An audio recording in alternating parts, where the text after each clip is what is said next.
ప్రభువును రక్షకుడైన యేసయ్య నామములో మీ అందరికీ నా హృదయపూర్వక వందనాలు.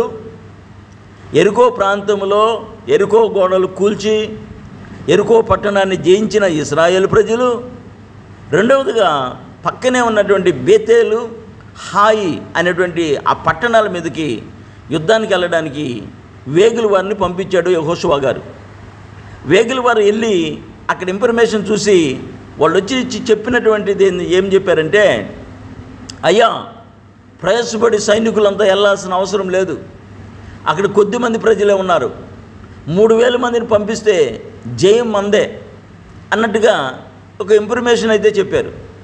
అప్పుడు యెహోషువ ఏం చేశాడంటే 3000 మందిని హాయి పట్టణం మీదకి యుద్ధానికి పంపిస్తాడు. హాయి పట్టణంలో ఉన్న ప్రజలు ఏం చేశారంటే, వాళ్ళ యుద్ధానికి నెక్స్ట్ మన మీదకే వస్తారు కాబట్టి మీరు ప్రిపేర్గా ఉండండి, మీరు యుద్ధ ఆయుధాలని పట్టుకొని ఉండండి, వాళ్ళు రాగానే మీరు ఎదురు తిరగండి, భయపడబాకండి అనేటువంటి వాళ్ళు రెడీగా కాసుకొని ఉన్నారు. ఇశ్రాయేలు నుంచి యుద్ధ వీరులు ఒక 3000 మంది హాయి పట్టణం మీదకి వెళ్ళారు.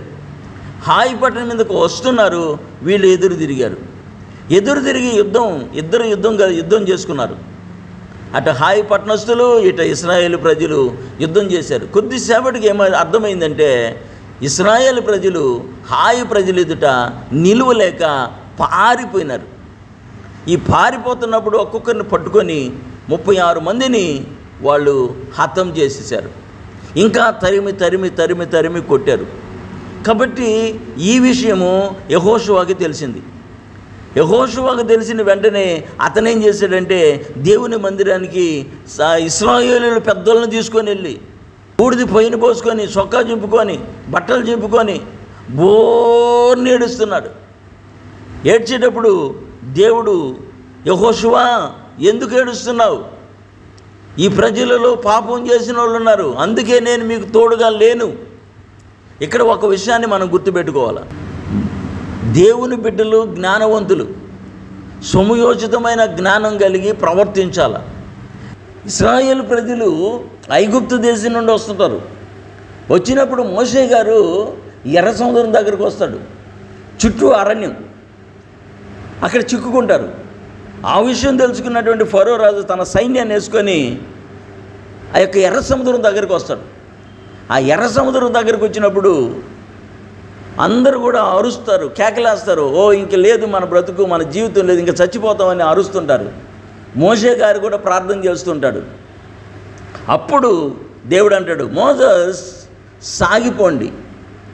ఎట్ట సాగిపోవాలా? అరణ్యంలో సాగిపోవాలనా? సముద్రంలో సాగిపోండి. ఎలా సాధ్యము అనుకొని మోషే గారు అడుగు పెట్టాడు.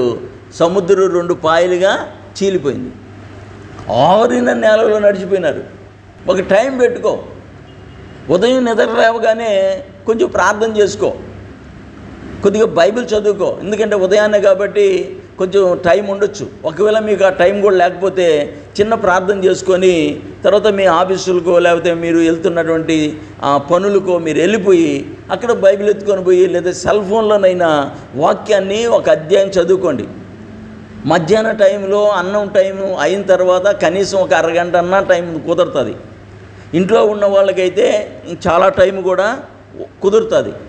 కాబట్టి ఇంట్లో ఉన్న వాళ్ళు కానీ దైవ సేవకులు కానీ ఎక్కువ ప్రార్థన చేసుకునే దానికి అవకాశం ఉంటుంది. యెహోషువ ప్రార్థన చేస్తుంటాడు. అప్పుడు దేవుడు అంటాడు, ఇదిగో ఈ ప్రజలు పాపం చేసి ఉన్నారు, తప్పు చేసి ఉన్నారు అనగానే అప్పుడు వెంటనే యెహోషువ ఆ 12 గోత్రాలను పిలిపిస్తాడు. ఆ 12 గోత్రాలను పిలిపించి వాళ్ళ మీద సీట్లు వేస్తాడు. యోధా గోత్రంలో పడుతుంది. యోధా గోత్రంలో నుంచి ఆకాని మీదకి వస్తుంది. అప్పుడు యెహోషువ అడుగుతాడు, నా కుమారుడా, ఎందుకు మమ్మల్ని బాధ పెట్టావు? ఏం చేసావు? ఏం జరిగిందని అడిగితే, అయ్యా, నేను ఆ దేశంలోకి యుద్ధానికి వెళ్ళినప్పుడు షీనారు వస్త్రాలు దొరికాయి, వెండి దొరికింది, బంగారం దొరికింది, కనుక వాటిని నేను జాగ్రత్తగా తీసుకొని వచ్చి నా డేరాలో దాచిపెట్టాను, గుంటలో పెట్టాను అన్నాడు. చూడండి అతనికి ఎంత తెలివి ఉందో. ఇంచుమించుగా 20 లక్షల మంది ప్రజలు ఉన్నారు. 20 లక్షల మంది ప్రజల్లో ఆ బంగారం ఎట్ట తీసుకొచ్చాడు, ఆ గుడ్డలు ఎట్ట తీసుకొని వచ్చాడు, ఇంట్లోకి ఎట్ట తీసుకొచ్చాడు, తన బిడ్డలకు కూడా తెలియకుండా, తన భార్యకు కూడా తెలియకుండా ఎలా దాచిపెట్టగలిగాడు? నిజంగా అతను ఎంత తెలియగలిగినాడో. అయితే దేవుడు అలాంటి తెలివి కలిగినోడుగా, అతి తెలివి అంటారు దాన్ని. ఇప్పుడు ఏముందిలే, రేపు మనకు రాజ్యం వస్తుంది, రాజ్యం వచ్చినప్పుడు నేను నా కుటుంబం హాయిగా బతుకుతాం, సంతోషంగా బ్రతుకుతాం, మిద్ది మేడలు కట్టించుకోవచ్చు, నాకు డబ్బులు ఉన్నాయి కదా అనుకున్నాడు. కానీ అది ఎవరి డబ్బులో ఎలా వచ్చిందో అది పాపం కనుక ఆ పాపం ఒకరోజు మనల్ని పట్టుకుంటుంది. అందుకని యెహోషువ చెప్పాడు, శపించబడింది, మీరు దాంట్లో ఏది ఆశించొద్దు అని అది పనిగా చెప్తే ఆయన వెళ్ళి ఆశించి తీసుకొని వచ్చి దాచిపెట్టాడు. మరి ఏమైంది?